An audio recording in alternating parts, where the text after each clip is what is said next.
Boa tarde. É sempre bom estarmos na casa de Deus e juntos pudermos louvar e bendizer o seu santo nome.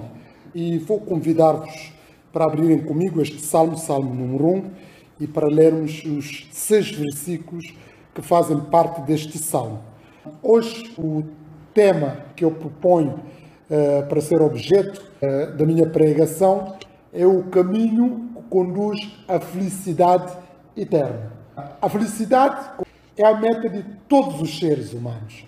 Qualquer pessoa que esteja no seu perfeito juízo quer ter a felicidade. Faz questão de criar condições para poder usufruir dessa mesma felicidade. Isto é a meta do ser humano, porque o ser humano ele foi feito para viver a felicidade. Na sua condição original, era para viver a felicidade. A infelicidade, o insucesso, a enfermidade, a dor e todas as outras adversidades não faziam parte do cardápio natural do ser humano. Esta é a razão pela qual, desde criança, nós procuramos sempre algo que vai de encontro da nossa felicidade, da nossa realização, da nossa satisfação e do prazer, etc, etc. Porquê? Era isso que nós fomos criados. O infortúnio, a dor, o sofrimento, a morte é resultado posterior da desobediência do ser humano. Esta é a razão pela qual a aspiração da felicidade é legítima, é natural e faz parte do nosso cardápio do dia a dia. Ninguém agora que esteja no seu perfeito juízo vai querer almejar o insucesso, a dor, o sofrimento. Não. Todos que estão no seu perfeito juízo, que estão saudáveis do ponto de vista mental, querem ter a felicidade e fazem de tudo para poder atingir essa grande meta que é a felicidade. Mas nós também sabemos, pela própria experiência da vida, que nem todos conseguem chegar à felicidade. Nem todos conseguem viver a felicidade. Nem todos são felizes. Por quê? Por causa de alguns pressupostos que são requeridos para poder chegar à felicidade. Se a meta é a felicidade, a pessoa tem que criar condições para poder ter essa felicidade e para poder viver essa felicidade, para poder sentir essa felicidade. E isso remete-nos para a ideia de opções, de escolhas, de decisões, que pode contribuir tanto para a nossa felicidade como para a nossa infelicidade. Desde logo, opções de vida que nós fazemos, que caminho que queremos seguir, que profissão que queremos, enfim, escolher, que parceiro ou parceira que tencionamos escolher para viver connosco ao longo da vida, que número de filhos, planeamento familiar, que país que queremos viver, enfim, hábitos que vamos tendo, alimentares e outros hábitos. Quer dizer, são todos conjuntos de fatores que vão determinar a nossa felicidade ou não. Logo, nós também temos parte aqui daquilo que é a nossa felicidade ou não. As pessoas, por exemplo, que são felizes no casamento, são pessoas que fizeram uma boa opção na escolha. Aqueles que são felizes no lar, eles sentem-se confortáveis no lar porque fizeram uma boa escolha, tanto do parceiro como da parceira. Agora, se uma pessoa é infeliz no seu casamento, é infeliz no seu lar, naturalmente que não fez uma boa escolha. E às vezes, tanto para fazermos boas escolhas ou más escolhas, podemos ser ludibriados por muitos fatores que às vezes não têm consistência. Às vezes vamos nas questões que é da aparência. Às vezes se costuma dizer, as mulheres são mais atraídas por aquilo que ouvem, os homens são atraídos por aquilo que vê. Ou seja, os homens mais atração visual e a mulher por aquilo que ouve. Mas tanto aquilo que vamos vendo, aquilo que vamos ouvindo, nós temos que tentar apurar muito bem se aquilo realmente, aquelas coisas são autênticas, porque podem ser falsas. Aliás, há um ditado popular que nem tudo que brilha é ouro, e é verdade. Logo, tudo isto são conjuntos de pressupostos, de opções que determina a nossa felicidade. E este salmo também é um salmo que espelha esses dois caminhos. A felicidade é um caminho, é uma opção. É opção diária, é um percurso, é uma peregrinação que culminará tanto para a felicidade eterna como para a infelicidade eterna. Mas a nossa vida é uma vida de caminho, de escolher caminho. E essa escolha de escolher caminho, todos os trâmites que vamos seguindo, o salmista dá isso como sendo aquilo que podemos considerar tanto para o bem como para o mal, mas dá a orientação do caminho, o caminho que nos orienta. E todos nós aqui já percorremos vários caminhos, conhecemos determinados caminhos, mas às vezes também podemos enganar, podemos estar a andar num caminho que julgamos, que conhecemos, que vamos chegar ao destino e sermos surpreendidos. Acho que aqui algumas pessoas já tiveram essa experiência de ir numa direção e pensar que essa direção é mais correta, que vai nos levar ao bom porto, e perdemos. Outras vezes também podemos escolher o caminho certo e conseguimos chegar a bom porto, etc, etc. Mas a ideia do caminho é algo que nos faz transportar para chegar a um fim. E o salmista usa esta ideia de caminho aqui para transmitir, para passar uma verdade da salvação. Desde logo diz aqui, bem-aventurado o varão que não anda segundo o conselho dos ímpios. Bem-aventurado. Bem-aventurado é feliz, ditoso, bem-sucedido, aquele que não anda segundo o conselho dos ímpios. Quer dizer, ele não é direcionado pelas orientações dos ímpios. E lá está novamente o caminho. Porque o conselho, quando nós temos bons conselhos, nós somos guiados pelos conselhos. Estes conselhos que nós recebemos dos nossos progenitores, dos nossos pais, dos nossos familiares e da educação também que vamos tendo, da convivência.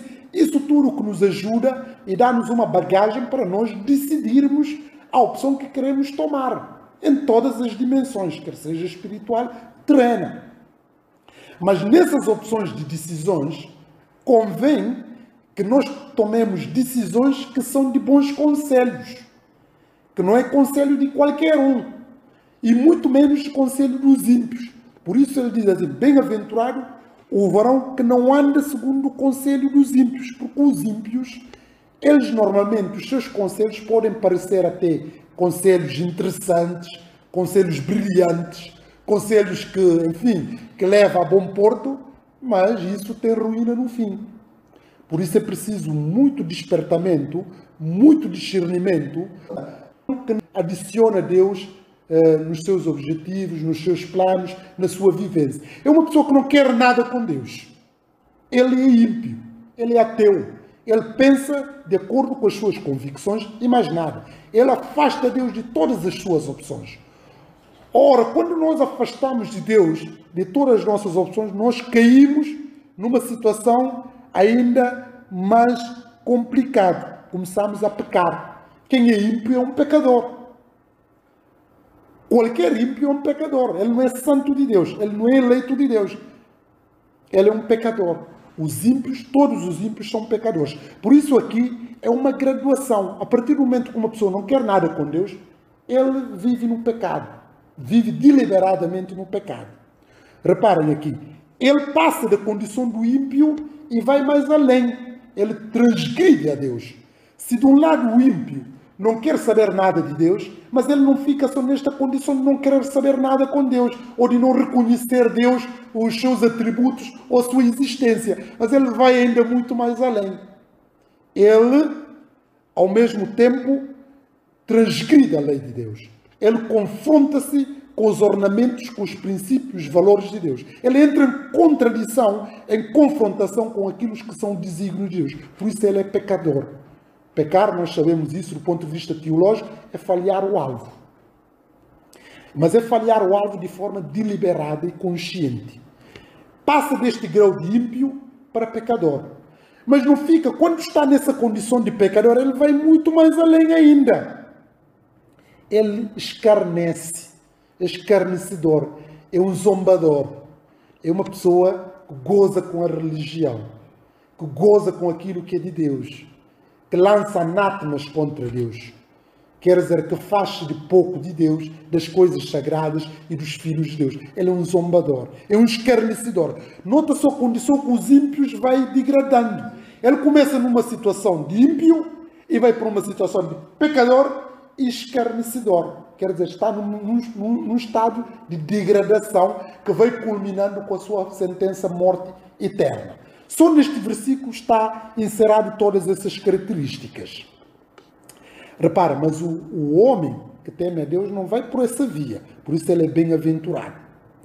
Repara, tanto por esta razão no versículo 2, antes esse homem que tem conceitos de Deus, princípios de Deus, antes tem o seu prazer na lei do Senhor e na sua lei medita de dia e de noite. Tem o prazer na lei de Deus. Os crentes, além de fugirem de mal e da aparência do mal, ao mesmo tempo, inversamente, ao contrário, quer estar com Deus. Crê em Deus, ama a Deus e faz questão de deleitar-se nas coisas de Deus, nas coisas sagradas, naqueles que são também filhos de Deus. Antes tem o seu prazer na lei do Senhor. E na sua lei medita de dia e de noite. Ele está comprometido com a causa de Deus, com a causa do Evangelho, com a causa da palavra de Deus. E medita nessas causas de dia e de noite. Aquilo que eu falei de manhã, mesmo que nós estejamos a dormir, se estamos a transgredir a lei de Deus, temos a consciência disso. Mesmo estamos num estado consciente ou inconsciente, se estamos a transgredir a lei de Deus, temos a consciência disso. E nós não folgamos com isso. Isso é uma marca do Espírito Santo em nós. Os ímpios, eles não têm essa consciência, podem até ter essa consciência, mas eles folgam-se com a situação do pecado. Por isso eles até vangloriam-se no seu pecado. E às vezes nós já temos experiências disso, mesmo no trabalho, quando trabalhamos com as pessoas descrentes, eles fazem algumas coisas de aldrabice e vangloriam-se nisto.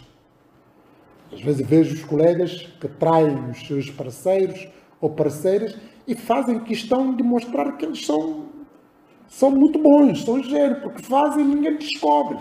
Eles vangloriam-se nisto. Ou dá a volta a uma pessoa, engana uma pessoa e diz, pô, eu consegui, pá. E esses mesmos ímpios até elogiam que eles são grandes homens. Neste caso. Porquê? Porque eles fazem tudo e não são apanhados. E são elogiados, eles reconhecem isto. Nenhum crente realmente que nasce de novo vangloria no seu pecado. Isto não quer dizer que não peca. Mas ninguém que é crente de verdade vangloria-se no seu pecado. O crente não faz isso, mas nós ouvimos isso por parte dos ímpios. Mas, se repararem, antes tem o seu prazer, estes que nasceram de novo, na lei do Senhor, na sua lei medita dia e noite, pois será como a árvore plantada junto aos ribeiros de águas, a qual dá o seu fruto na estação própria e cujas folhas não caem, e tudo quanto fizer prosperará. Este é aqueles que escolhem o caminho de Deus, o caminho da salvação. E o autor sagrado usa aqui uma analogia, uma comparação. Eles são como árvore plantada junto aos ribeiros de águas. Isso é o estado da graça. Nós sabemos que as plantas precisam absorver a água, precisam alimentar da água. E em consequência disso, para poderem dar fruto. Qualquer planta que não tenha água, corre o risco de morrer. E vai morrer mesmo. Mas eles alimentam-se da água. E essa água está à disposição junto aos ribeiros. Tem-se permanentemente água para, em consequência disso, dar fruto na estação própria. E cujas folhas não caem. E tudo quanto fizer prosperará. Isto não quer dizer, não vamos levar isso à letra, o crente tem que ser rico, tudo o que tem que fazer vai correr bem, que não é ausência de doença, ausência de determinadas situações, humanamente falando, que pode parentar fracasso, não é nada disto. Mas ele está a falar numa condição espiritual que vai, enfim, concretizar no futuro. Mas se repararem, se os crentes, os filhos de Deus, aqueles que obedecem a Deus, seguem o caminho de Deus, têm tudo para serem bem-sucedidos e felizes e realizados, e tudo quanto eles fizerem prosperará, não são assim os ímpios, diz o versículo 4. Não são assim os ímpios, mas são como uma moinha que o vento espalha. A moinha é casca que insere o trigo. O trigo, para as pessoas que têm essas experiências da agricultura, vai tentando tirar aquela casca. E aquela casca, às vezes, as pessoas que usam baleia, outros usam máquina, a casca vai saindo e o trigo vai caindo para o chão e a palha, aquele moinho, vai, enfim, ser levado pelo vento. Os ímpios são assim, eles não têm direção, eles vão ao sabor do vento. Vento, como o apóstolo Paulo dizia, vento da doutrina e artimanha dos homens que induzem o erro. Eles vão de vento, de pompa, não têm coerência, não têm consistência, não têm estrutura para poderem discernir aquilo que é o bem e o mal. Eles estão ao sabor do vento. Aliás, é isso que nós assistimos nos dias de hoje.